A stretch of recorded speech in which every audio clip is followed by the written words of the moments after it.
شفنا انه دكاتره تونس خاصه باش نحكيو ما بعد تصريح رئيس الجمهوريه قيس سعيد كي معناتها زف بشرى قال انه في مرحله اولى سيتم انتداب 5000 دكتور. شفنا يعني فرحه في صفوف الفئه هذه، لكن عوده التحركات الاحتجاجيه نتاعكم علاش؟ اعطينا معناتها شنو اللي تبدل، خاصه انه شفناكم قبل تصريحات الرئيس قلتم عديد التحركات 10 تحركات الاحتجاجيه، وقلنا انها معناتها توجت هذه بقرار الرئيس وبالتفاعل الايجابي للدوله بصفه عامه. مرحبا بكم وشكرا على الاستضافه الساعه. الدكتور بوجمعة حاجي متعاقد مع جامعه المنستير في العربيه بصفه دكتور. يعني احنا بخصوص سؤالك صحيح تفاعلنا ايجابيا مع تصريح رئيس الجمهوريه في 13 فيفري الذي قال فيه أن انتداب الدكاترة يجب أن يأخذ منحى إيجابي. وبعد الاجتماع بوزيري التربية والتعليم العالي أقرت الإحصائيات والأرقام أنه يمكن توفير ما يناهز 5000 خطة بحث في مرحلة أولى، ثم تأتي مرحلة أخرى بمعدل 3000.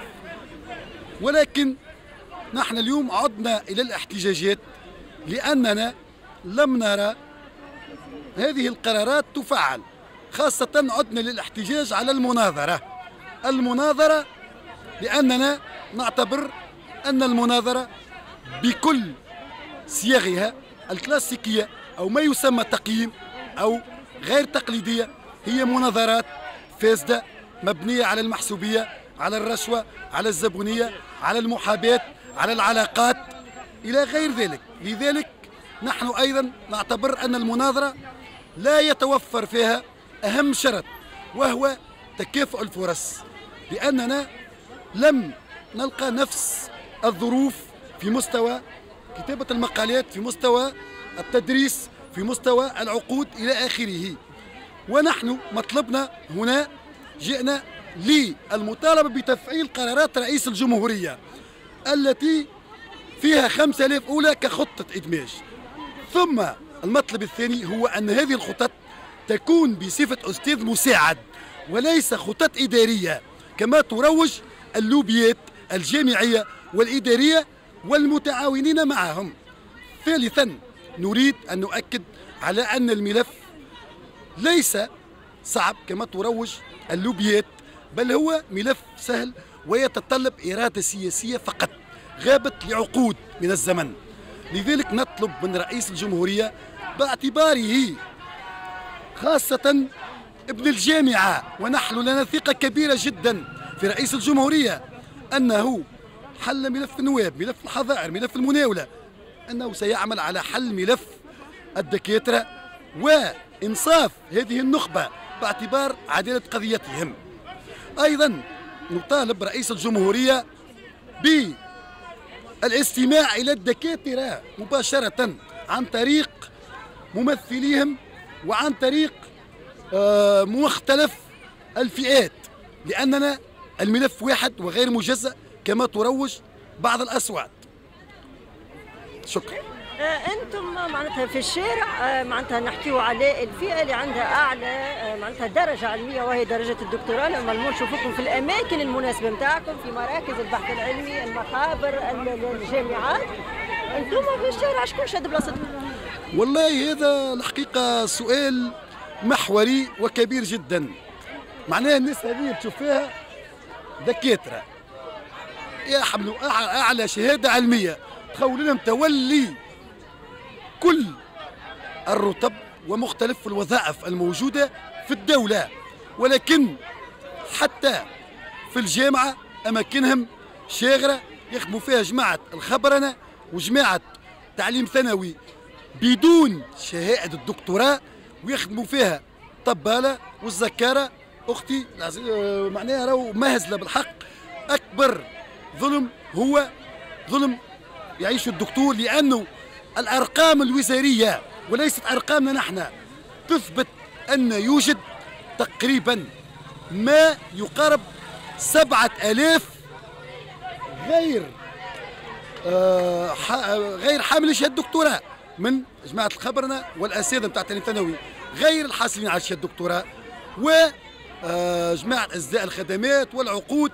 ثم حاجه اخرى، احنا اليوم في مستوى الكفاءه مساله اخرى، لانه احنا اليوم انا ندرس عقدي معقد عفوا، والاخر يدرس عرضي، والاخر يدرس او يخدم في مخبر بصفه اجزاء خدمات او عقد ذليل، وقتها يتحدثوا يقولوا دكتور كفء، دكتور قادر على تقديم الاضافه.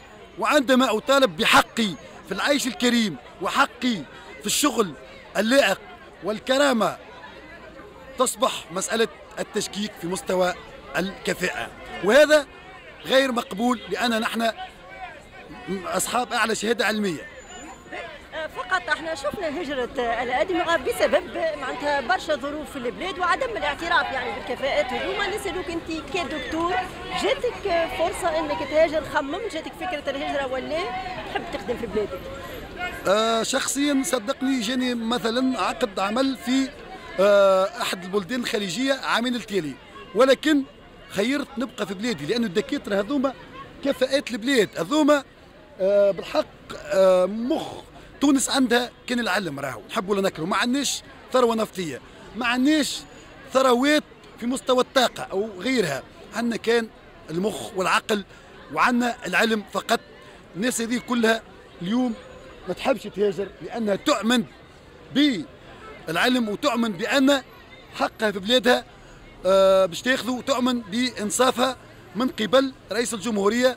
نحن مطلبنا بسيط هو تفعيل القانون وتطبيق القانون وتحقيق خاصة العدالة الجامعية وتسوية وضعيتنا طبقا للقوانين التي ينص عليه الدستور التونسي، وطبقا لوضعية مثلا المتعاقدين والعرضيين وغيرهم ينجموا يفعلوا قانون سهل برشا وقع تطبيقه في 8 جانفي مع ملف النواب، وهو إدماج أساتذة اللي نحن قريناهم.